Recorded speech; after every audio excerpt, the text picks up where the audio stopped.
So here we are. We're at the IBM building. Outside front. Lights over anything. Go down.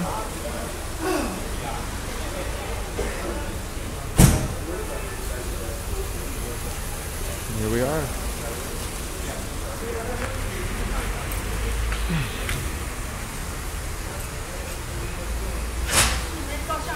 We just came inside.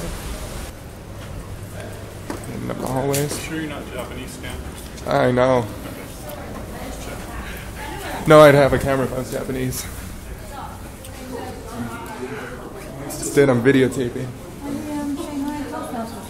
was thinking about that. I've definitely got to do the, right? The high kitty? The high kitty, yeah. Oh, nice. Go ahead and see what happens if you go. Okay. We're all set. Okay. Still not overweight. Got it. 7, please. We're gonna fit. How many people can you fit in an elevator? So they know who you're talking to. Okay, everybody jump up. Everyone jump. No competitors. What if there's a competitor? We're for Apple. Yeah. And yes, they even have elevator music out here. With Asian characteristics. Soundhound. Put it on Soundhound. Do they have Chinese singers and all? I think so. What? Ni hao. It seems that they aren't ready for us. I think that might be Mr. Fong. Here's some. Mr. Fong, yeah. Morning. Morning, sir. Morning. Hi, please. Mr. Fong? Yes, I'm Mr. Fong. Good morning, sir. Good morning, Mr. Chinese. Please come in.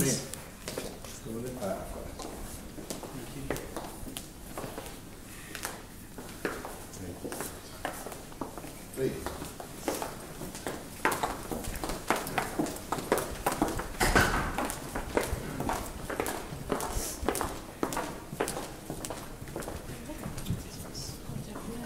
You're early. Yes. I wanted to make sure we were on time. Oh, okay. But it still took us more than an hour. Oh, where are you staying? We are by the railway station, Shanghai railway station. Oh, okay. In Okay. the rush hour. Yeah, yeah. I wanted It's, to make sure it was at 9 that's o'clock. true. Okay. Here's my card. Thank you. I'll leave my cards here. So you grab one. Thank you very much. Yeah. So when you come in, probably to you pass the German Center, you have a sign saying Zhongjiang High Tech Park. So it start off kind of with the government kind of focusing, right? Developing Pudong. Pudong, if you know, probably about 15 years ago, is primarily farmland. So back then, when the previous premier Deng Xiaoping came over, he said, well, where is Shanghai's previous glory? So he kind of said, well, let's reinvest in Shanghai, making sure it kind of get back to some of the past history. And that's from then on, in the early 90s, right, all close to, it start developing, right? I don't know if you pass through the tunnel or the bridge? Bridge. Okay, so you probably won't see the Liu Jiazhe area, and if you have a chance, do visit that area. I don't know if you're visiting any bank. We are. And we are in Liu Jiazhe tomorrow. Okay, so that's the amazing kind of growth story for Shanghai, because Liu Jiazhe used to be like farmland, and then the government starting to divest the investments in Puxi, moving people, families over to Pudong. But then until the famous visit by Premier Deng, so that started to say, I want Liu Jiazhe to be the financial district. So since then, the regulation kind of say, well, if you are a foreign bank and if you want to establish in China a local branch, you must invest in Liu Jiazhe, no matter where you are. So most of the banking headquarters, particularly for foreign banks, Citi, HSBC, East Asia, and all Charter, all that have to have the main office registered in Jiazhe, and then they can grow elsewhere. So that start bringing all the financial institutions and so on. And then the other destination within Pudong was Zhangjiang is the high-tech park. In fact, I think last year is formally known as one of the high-tech area within Beijing there's Zhongguancun. It's like silicon, right? But they make sure all the high-tech companies are in Zhongguancun, in Beijing, and this is another one where innovation, right? And it's going to be the focus area within. So this high-tech park.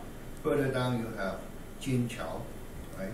Which is the processing area, right? Where you have General Motors and most of the automobile and large factories, right? For processing for export or local sale. And then Waijiaoqiao was the model for really a free trade zone where basically if you start your business, this is the WTO days, if you want to have business to distribute within China, like distribution center, like parts and everything, you establish your base in Waijiaoqiao, and then you can, right, whenever you want to export, then you go through customs and everything in Waijiaoqiao before you go to the rest of China.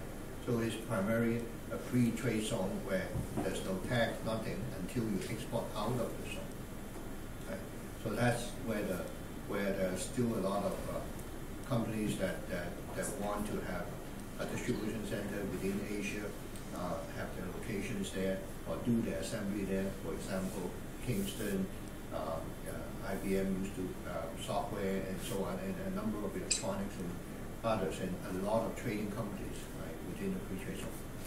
Okay, and then south of Jiangjiang area, this used to be farmland and focus on agriculture development, Xuanqiao and all that, but that's kind of gradually going away into becoming more and more tourist spot where Disney is definitely going to be in the south area, right, in Qunsao and Anhui, right. So that's the kind of development in Shanghai, and particular development in Pudong, where they kind of have planned designated growth, right, from nothing to what it is today: financial district, high tech, processing zone, and then free trade zone, kind of thing. Okay. So I kind of run the site over in Waijiaoqiao, but every now and then I do help with particularly government relations and government visits, and also customer visits and so on. Okay. I've been in Shanghai about 16 years now. I used to live in Canada before I came here. Grew up in Hong Kong, basically worked in different areas of IBM from Japan, Hong Kong, Japan, Canada, and now Shanghai. So, I can introduce myself and maybe go on. Yeah, my name is Yifan and I'm Chinese. Yeah. I'm also a student. Okay. My name is Paula Vanessa. Okay. Hi. Hi.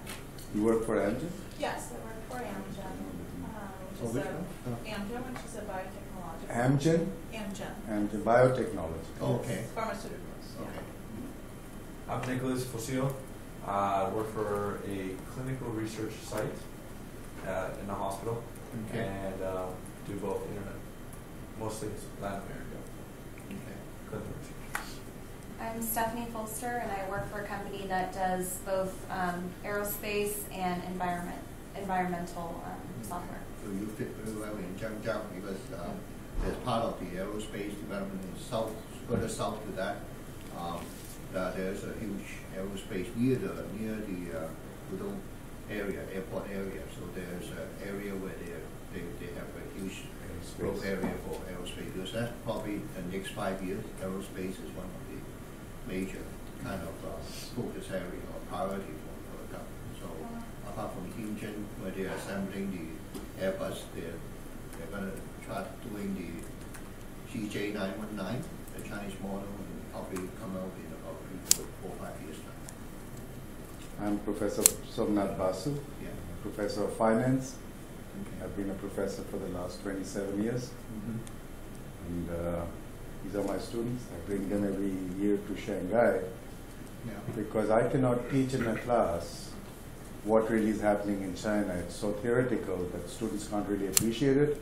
Yeah. So I started bringing them over here for a week.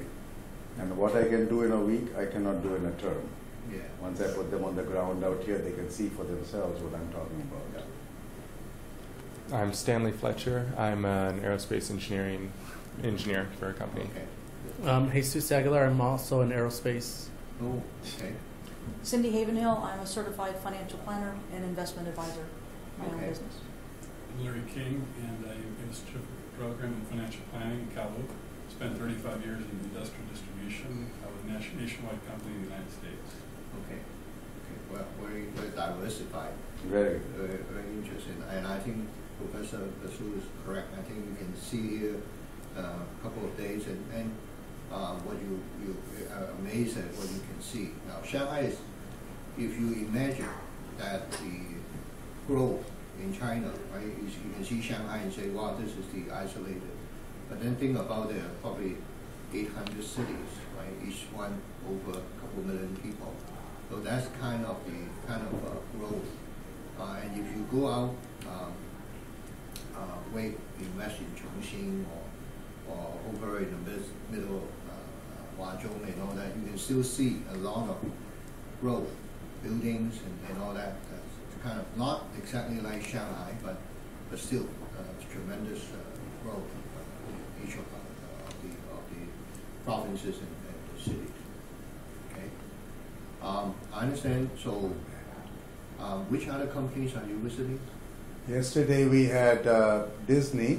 Okay, That's your partner, I'm assuming. where In Shintindi, their headquarters, Okay. head office. Yeah, And today we also have a Finnish company called Metso. Metro. Metso. Then another industrial park.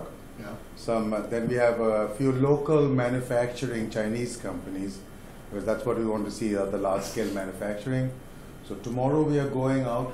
What's the name of the place we are going out tomorrow? It's a 2.5-hour drive. Jiangsu. Jiangsu, which city?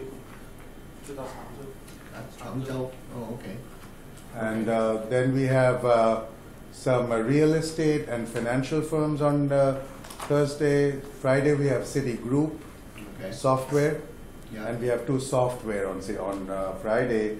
We have Citicorp and Shanghai Pudong Software Technologies. Shanghai Pudong Software Park. Or Software Technology Services Company. In the park, in in Jiangsu. Shanghai is Vision Company. The Pudong Software Park or Pudong? Shanghai Pudong Software Technology Park. Okay. Okay. That's good. That's the government or the software park? In Jiangsu, that's right down there, the software park. Right? Correct. So it's mixed up all different kinds of companies. Okay, good. Well, yeah, that's a good list to visit. Yeah. Okay. So what do you want to know about IBM? Whatever you wish to tell us. No, I think you are We'll have- the customer, right? You tell us what you really Well, want to. maybe you can start by telling us a bit about the history of IBM in China Okay. and where you are today, and what do you see are your strategic issues going into I think 2015 is a big year for China as a benchmark year. Yeah. So what are the plans for IBM in China, and how you came here and the growth and all that? Okay, good.